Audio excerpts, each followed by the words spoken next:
Hi there, and welcome to the Capture One 8 update. Today I'm in Copenhagen with James Johnson, David Grover, who did our original Capture One 7 tutorial. Unfortunately, is stuck in UK. That's the United Kingdom for those that aren't United Kingdomers. And James, I want to thank you for being here with me today. No problem at all. We're going to cover what's new since the Capture One 8 has come out. And there are quite a few new things. And we're also going to have a couple guest stars along the way. The way we're going to do this is we're going to have a general discussion about what the new features are.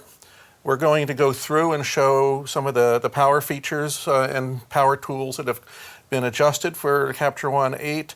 And then we'll start with the preferences and go into some of the new features. There's an awful lot of things that are small, but they're big, and we want to make sure we cover those for everybody. And for the benefit of everyone, we're going to start off and we'll be working in the default workspace. That default workspace is what comes with Capture One, and maybe somewhere along the line we'll talk a little bit about workspaces and go into a couple of the custom ones and show the flexibility. A general overview a little bit about Capture One. I'm quite a Capture One user and also a Lightroom user, as you probably know from the Lightroom tutorial. So I kind of jump back and forth between both. But there's a lot of features about Capture One which I feel as a photographer offer me a great solution for the way I work. And we'll talk a little bit about workflow in a few minutes. Capture One has a complete customizable interface. And as we walk through some of the things today, we'll do a little bit of the customization as a review if you haven't caught up with that from the Capture One 7. But the ability to work on a laptop to a larger monitor and to be able to have floating tools and a lot of the other things gives a huge amount of flexibility in what we would call UI or user interface. To me as a photographer, this means an awful lot.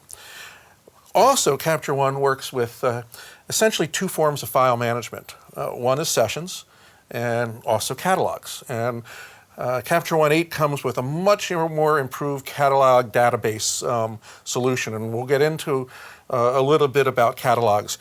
You can see here I've got a hard drive. It's a 1 terabyte hard drive, and I have probably almost the last 10 years worth of all my images in catalogs on this drive, and we'll talk a little bit about how that workflow works.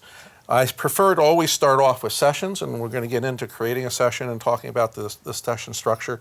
And then eventually, when I go home, I just slide the file over to my hard drive and eventually catalog it into my yearly catalogs and or the specialty catalogs. So we'll talk a lot about that. It's a very strong feature of Capture One and the ability to work both directions. I think as we get into Capture One, we'll learn and see a lot more. We're going to start off with a Capture One screen. And I think the way we're going to do this for everybody is we'll start off and we'll look at preferences, right? And some of the changes in the preference setup. Yes. Then we'll go into the power tools and some of the new features of the tools and things that would be handy, such as the hidden gems that aren't really documented, shift, click, alts, and all that other stuff, which is pretty cool. And there's some really nice power features there. We'll try to help you understand those and how that can work within your workflow. And then we'll go into some of the individual segments and show how they work in Capture One 8. Anything that I missed that you'd like to add? No, that sounds good. Oh, sounds good. You're so easy.